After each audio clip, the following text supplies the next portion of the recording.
আসসালামু আলাইকুম রহমতুল্লাহি বারকাতুহু। আজকে আমরা যে বিষয়টা পড়ব সেটা হচ্ছে নার্ভাস সিস্টেমের ডেভেলপমেন্ট। নার্ভাস সিস্টেমের ডেভেলপমেন্ট আপনার সম্পূর্ণরূপে আয়ত্ত করার আগে আপনার এমব্রায়োলজি, জেনারেল এমব্রায়োলজি পোর্শনের কিছু অংশ টাচে থাকতে হবে, নাহলে নার্ভাস সিস্টেমের ডেভেলপমেন্টটা বোঝা খুব কষ্টকর হবে।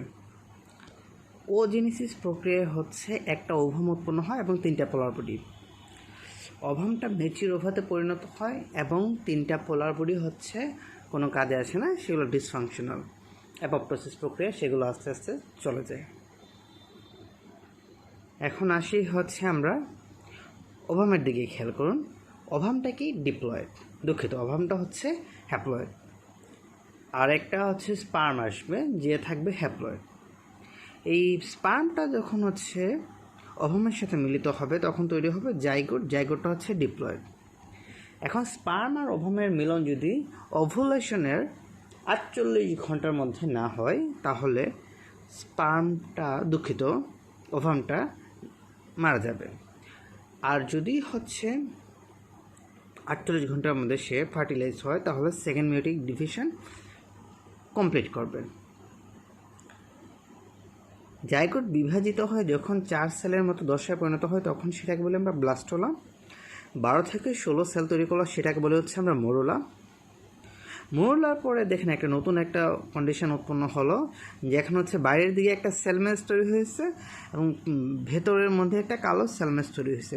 ওই ভেতরে কালো সেলমেসটাকে বলছি আমরা ইনার সেলমেস, এবং বাইরের যে নীল রং দিয়ে যেটাকে দেখানো হচ্ছে সেটাকে বলছি আমরা আউটার সেলমেস। ইউটেরাইন কেভিটিতে যাওয়ার আগে একটা নতুন কন্ডিশন তৈরি হবে বা নতুন স্ট্রাকচার তৈরি হবে, সেটাকে বলে আমরা ব্লাস্টোসিস্ট। ব্লাস্টোসিস্টের স্ট্রাকচারটা এখন খেয়াল করুন। ভেতরে কালো সেলগুলো দেখতে পাচ্ছেন, সেগুলো ইনার সেলমেস। এইগুলোকে আমরা বলবো অ্যামব্রায়োব্লাস্ট। এখন থেকে এগুলোকে বলবো অ্যামব্রায়োব্লাস্ট। অ্যামব্রায়োব্লাস্ট থেকে আলটিমেটলি ডেফিনিট অ্যামব্রায়ো তৈরি হবে। অ্যামব্রায়োর পাশে দেখেন একটা নীলাভ লেয়ার আছে, নীল রঙের সেল লেয়ার, সেটাকে ট্রোফোব্লাস্ট বলবো। ট্রোফোব্লাস্টের লেয়ার থাকে 2টা, সাইটোট্রোফোব্লাস্ট, সিনসিশিও ট্রোফোব্লাস্ট। সাইটোট্রোফোব্লাস্টটা তুলনামূলক ভেতর দিকে থাকবে এবং সিনসিশিও ট্রোফোব্লাস্টটা চারদিকে থাকবে, একদম আউটার দিকে। তা সাইটোট্রোফোব্লাস্ট আর সিনসিশিও ট্রোফোব্লাস্টের পার্থক্যটা কী? সিনসিশিও ট্রোফোব্লাস্টটা মেট্রিক্সটা জালের মতো থাকবে এবং সেখানে জালের মধ্যে ধরুন নিউক্লিয়াসগুলো বসানো থাকবে। এই জন্য আপনি কোন কোষটা থেকে কোনটা আলাদা বা কোন সেলটা থেকে কোনটা আলাদা সেটা আপনি পৃথক করতে পারবেন না। কিন্তু আপনি যখন সাইটোট্রোফোব্লাস্টের দিকে খেয়াল করবেন, সেই ক্ষেত্রে আপনি দেখবেন যে সেলগুলো প্রত্যেকটা আপনি ডেফিনিট করে আলাদা করতে পারছেন। এই জন্য 2টা নাম আলাদা হচ্ছে। কিন্তু এরা দুজনে মিলে কিন্তু আলটিমেটলি কী তৈরি করে? এরা দুজনে মিলে আলটিমেটলি ট্রোফোব্লাস্ট তৈরি করে। ব্লাস্টোসিস দশা দেখেন চারদিকে লাল যে লেয়ারটা আছে, যেটাকে আমরা বলি জেড-পি দিয়ে লেখা আছে, জোনা পেলোসিডা, সেটা আস্তে আস্তে মিশিয়ে যাচ্ছে। কিন্তু দেখেন এটা কিন্তু পুরো সাইকেল জুড়ে ছিল। এই যে ধরেন জাইগোটে ধরেন, ব্লাস্টোসিস্টে ধরেন, ব্লাস্টোলাতে ধরেন, মোরোলাতে ধরেন, কিংবা ধরেন ব্লাস্টোসিস্টের আগের ধাপ পর্যন্ত জোনা পেলোসিডাটা সবসময় ছিল। কিন্তু ব্লাস্টোসিস দশায় গিয়ে জোনা পেলোসিডাটা আস্তে আস্তে হারিয়ে যাচ্ছে। ঠিক আছে। সাইটোট্রোফোব্লাস্ট আর সিনসিশিও ট্রোফোব্লাস্ট কিছু এনজাইম ক্ষরণ করে, যেগুলো এন্ডোমেট্রিয়ামটাকে কী করে আস্তে আস্তে শেড করে ফেলে। এন্ডোমেট্রিয়ামের পোস্টেরিয়র ওয়ালে এই কাজটা মেনলি করে, বা পশ্চাৎ ওয়ালে, এবং সেইখানে যে আলটিমেটলি ব্লাস্টোসিসটা প্রথিত হয়। তা কর্পাস লুটিয়াম একটা ভিন্ন স্ট্রাকচার, সেটা নিয়ে আমরা আরেকদিন কথা বলবো, যেদিন যদি কোনো দিন আমরা সুযোগ পাই মেনস্ট্রুয়াল সাইকেল নিয়ে কথা বলার। তবে মনে করেন কর্পাস লুটিয়াম মেয়েদের একটা মেনস্ট্রুয়াল সাইকেলে যে কোনো একটা সময় আসে এবং যেটা থেকে প্রজেস্টেরন সিক্রেট হয়। এই কর্পাস লুটিয়ামটার সাথে আপনি যুক্ত করেন কর্পাস লুটিয়ামটার সাথে আপনার সবসময় যে শব্দটা মনে রাখা লাগবে সেটা প্রজেস্টেরন। কর্পাস লুটিয়ামটা যখন ধ্বংস হয়ে যায় তখন প্রজেস্টেরন লেভেল ব্লাডে কমে যায় বা রক্তে কমে যায়, তখন মেয়েদের মেনস্ট্রুয়াল ব্লিডিংটা হয়। তা সাইটোট্রোফোব্লাস্ট আর সিনসিশিও ট্রোফোব্লাস্ট, বিশেষ করে সাইটোট্রোফোব্লাস্ট হিউম্যান কোরিওনিক গোনাডোট্রোপিক নামে একটা হরমোন ক্ষরণ করে, যেটা রিসেপ্টর আছে কর্পাস লুটিয়ামের গায়ে। হিউম্যান কোরিয়নে গনিডোট্রপিন যখন কর্পাস লুটিয়ামের গায়ের সেই রিসেপ্টরের গায়ে গিয়ে লাগবে, তখন হচ্ছে এই সাইকেলটা বা হচ্ছে কর্পাস লুটিয়ামটা ধ্বংস হবে না এবং পারসিস্ট করবে। ফলে হচ্ছে প্রজেস্টেরন রিলিজ হতে থাকবে এবং পুরো প্রেগনেন্সি পিরিয়ড ধরে হচ্ছে আপনার এন্ডোমেট্রিয়াল শেডিং বা মেনস্ট্রুয়াল ব্লিডিংটা হবে না। কিন্তু যদি এই কর্পাস লুটিয়ামটা যদি সাইটোট্রোফোব্লাস্টের হিউম্যান কোরিয়নিক গনাডোট্রোপিনের অনুপস্থিতিতে থাকতো, তাহলে হচ্ছে সেটা 26-27তম বা 28তম দিনে, কারো কারো ক্ষেত্রে 24-25তম দিনে হচ্ছে ডিজেনারেট করতো। ডিজেনারেট করলে আলটিমেটলি কী হতো, প্রজেস্টেরন লেভেলটা কমে যেত, তখন মেনস্ট্রুয়াল ব্লিডিংটা হতো। হিউম্যান কোরিয়নিক গনাডোট্রোপিন হচ্ছে ব্লাডে অ্যাপিয়ার করবে বা রক্ত পরীক্ষায় আপনি পাবেন হচ্ছে 8ম দিনে, আর ইউরিনে পাবেন হচ্ছে 10ম দিনে। এখন এই ছবিটার দিকে খেয়াল করুন। উপরের দিকে দেখানো হচ্ছে অ্যামনিওটিক ক্যাভিটি, নিচের দিকে হচ্ছে পলিমেমব্রেনাস সেক, এর মাঝখানে হচ্ছে 2টা লেয়ার আছে। এটা হচ্ছে 2nd উইক অফ ডেভেলপমেন্টে আমরা এই কন্ডিশনটা পাই। উপরের লেয়ারটাকে বলছি আমরা এপিব্লাস্ট, নিচেরটাকে বলছি আমরা হাইপোব্লাস্ট। এপিব্লাস্টের মধ্যে দেখেন হচ্ছে একটা এরকম হচ্ছে একটা স্টিকের মতো অংশ আছে, মানে উপরের লেয়ারটা যেটা সেটা এপিব্লাস্ট। এপিব্লাস্ট একটা স্টিকের মতো অংশ আছে, সেটাকে বলি আমরা হচ্ছে প্রোকোডাল স্টিক, দুঃখিত, প্রাইমিটিভ স্টিক, সেটাকে বলে হচ্ছে আমরা প্রাইমিটিভ স্টিক। প্রাইমিটিভ স্টিকের মাথায় একটা নোডের মতো থাকে, দেখেন অনেকটা ডিম্বাকার, সেটাকে বলবো প্রাইমিটিভ নোড। এপিব্লাস্ট থেকে কিছু সেল সেই স্টিকের মধ্য দিয়ে, স্টিকটা অ্যাকচুয়ালি একটা ডিপ্রেশন বা খাঁজের মতো, হ্যাঁ, যেটা হচ্ছে নিচের লেয়ারের ভিতরের দিয়ে বের হয়ে গেছে, মানে 2টা লেয়ারের মাঝখানে আর কি একটা ফাঁকা জায়গার সাথে যার রিলেশন আছে। তা হচ্ছে এখান দিয়ে এপিব্লাস্ট থেকে যে সেলগুলো আসবে সেগুলো হচ্ছে ভেতরে প্রবেশ করবে এবং আস্তে আস্তে দেখেন হচ্ছে এই ছবিটা খেয়াল করেন, সামনের দিকে হচ্ছে এরকম যেতে থাকবে। এটা কিন্তু হচ্ছে সবুজ রঙের যে অংশটা দেখতে পাচ্ছেন আপনি নিচের ছবিতে খেয়াল করলে দেখবেন এপিব্লাস্ট এবং হাইপোব্লাস্টের মাঝখানে। তা এই সেলগুলো হচ্ছে যখন আস্তে আস্তে যে হচ্ছে একদম হচ্ছে প্রোকোডাল ইন পর্যন্ত যাবে, এই মাথার গোলটা হচ্ছে প্রোকোডাল ইন, প্রোকোডাল ইনডে গিয়ে এটা থেমে যাবে এবং এই পুরো স্ট্রাকচারটাকে তখন আমরা বলবো হচ্ছে নোটোকর্ড। এপিব্লাস্ট থেকে একটা জিনিস আপনার খেয়াল রাখবেন, এপিব্লাস্ট আর হাইপোব্লাস্ট এই লেয়ারগুলো আস্তে আস্তে হচ্ছে রিপ্লেসড হবে। এপিব্লাস্ট হচ্ছে রিপ্লেস হবে কিছু পরিবর্তিত সেল দিয়ে, যে সেলগুলো এপিব্লাস্ট থেকেই আসবে এবং সেটার নাম তখন হয়ে যাবে এক্টোডার্ম।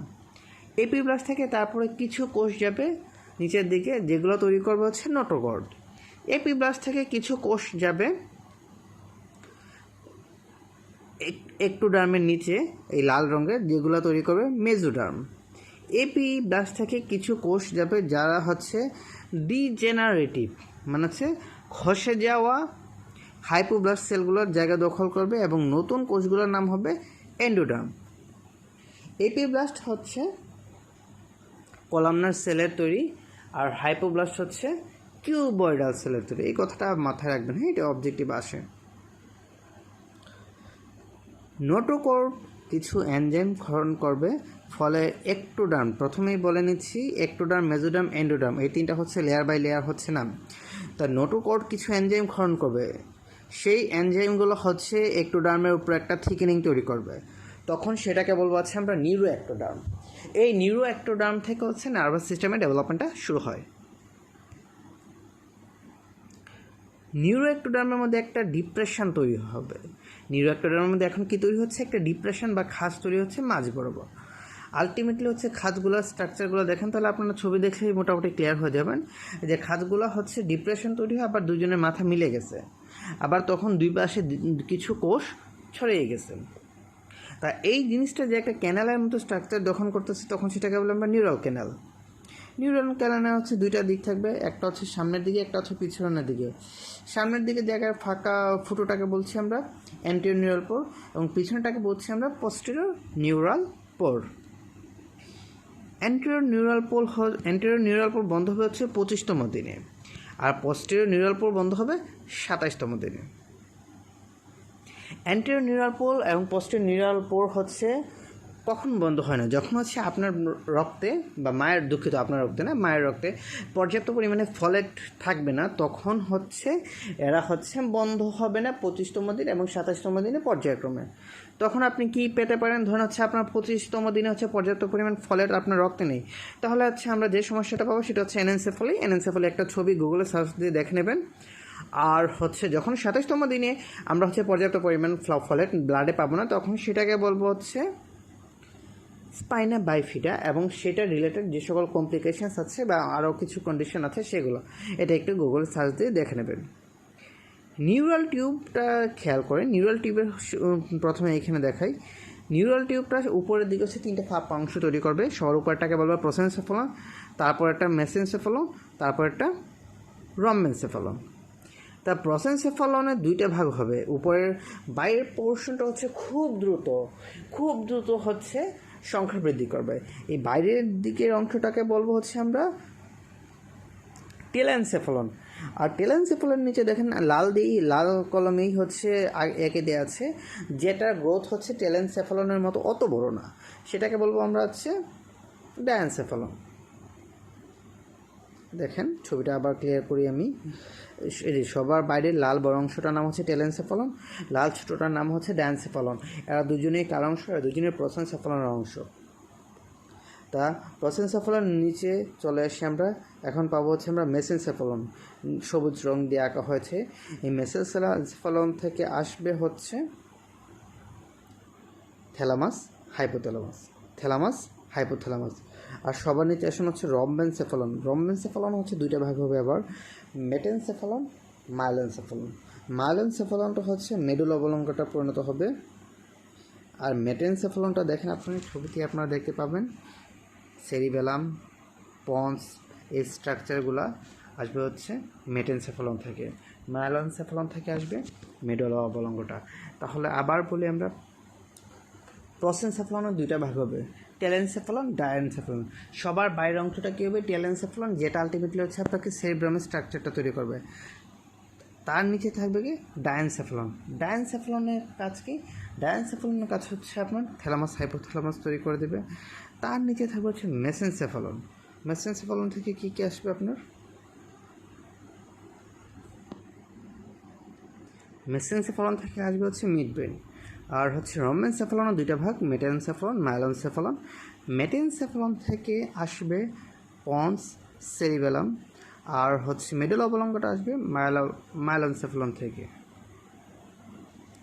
এই ছবিতে দেখেন এটা হচ্ছে cross section, horizontal cross section করলাম। তাহলে পেছনের দিকে নীল যে অংশটা পাচ্ছি নিউরাল ক্যানালে, এটা অবশ্যই ফাঁপা অংশ না, হ্যাঁ ফাঁপা অংশটা না, কিন্তু হচ্ছে নিচের দিকে লম্বা টিউবের মতো যে অংশটা ছিল সেটা আমরা ক্রস সেকশন করলাম, তাহলে এই স্ট্রাকচারটা পেলাম। এই স্ট্রাকচারটা পেলে আপনি দেখেন হচ্ছে পিছনের দিকে যে নীল কালারটা আছে সেটা হচ্ছে সেন্সরি, সেখান থেকে হচ্ছে সেন্সরি নিউরাল ট্র্যাকগুলো তৈরি হয় বা নিউরনগুলো বের হয়। আর সামনের দিকে হচ্ছে যে কালো দিয়ে দেওয়া আছে সেটাকে হচ্ছে মোটর বলবো। এই সেন্সরি যেখান থেকে আসে সেটাকে বলে আমরা আলার প্লেট, আর মোটর যেখান থেকে আসে সেটাকে বলে আমরা বেজাল প্লেট। এখন আসছে হচ্ছে নিউরাল ক্লেফট সেলগুলো আমাদের আশা করি আগে মনে আছে। যখন নিউরাল টিউবটা তৈরি হয়েছিল তখন উপরের দিকে কিছু সেল ছড়িয়ে গিয়েছিল, যারা হচ্ছে আপনার বিভিন্ন অংশে যাবে, যেন হচ্ছে আপনার এটা হচ্ছে ফেরেঞ্জিয়াল পাউচে ঢুকে তারপর হচ্ছে আপনার ফেসের মাংসপেশিগুলো তৈরি করবে, আরও বিভিন্ন অংশ তৈরি করবে। দেখি আমরা হচ্ছে নিউরাল ক্লেফট সেল থেকে আমরা কী কী ডেরিভেটিভস পাই। এরপরের পেজটায় দেখি, মেলানোসাইট পাবেন আপনি, নিউরোক্রেনিয়াম পাবেন, লেপ্টোমেনাঞ্জেস মানে হচ্ছে পায়া আর এরাকোনয়েড মেটার আর কি, অডিনটোব্লাস্ট পাবেন, অ্যান্টেরোক্রোমাফিন সেল পাবেন, তারপরে কোনোট্রাঙ্কাল কোষেন আর এওরটা পালমোনারি সেপ্টেন। এই 2টা অংশ হচ্ছে আমরা যখন কার্ডিয়াক সিস্টেম এবং ভাস্কুলার সিস্টেমের ডেভেলপমেন্ট করব তখন এটা সম্পর্কে আমরা বিস্তারিত জানব। সেন্সরি এবং অটোনমিক গ্যাংলিয়া এবং ক্রেনিয়াল নার্ভ এবং peripheral spinal nerve, adrenal medulla, Schwann cells, dermis in the face and neck, glial cells, sympathetic chain, smooth muscles of blood vessels to face and forebrain, spinal ganglia, especially dorsal ganglia, connective tissue of bones and face and skull, parasympathetic ganglia of GIT tract।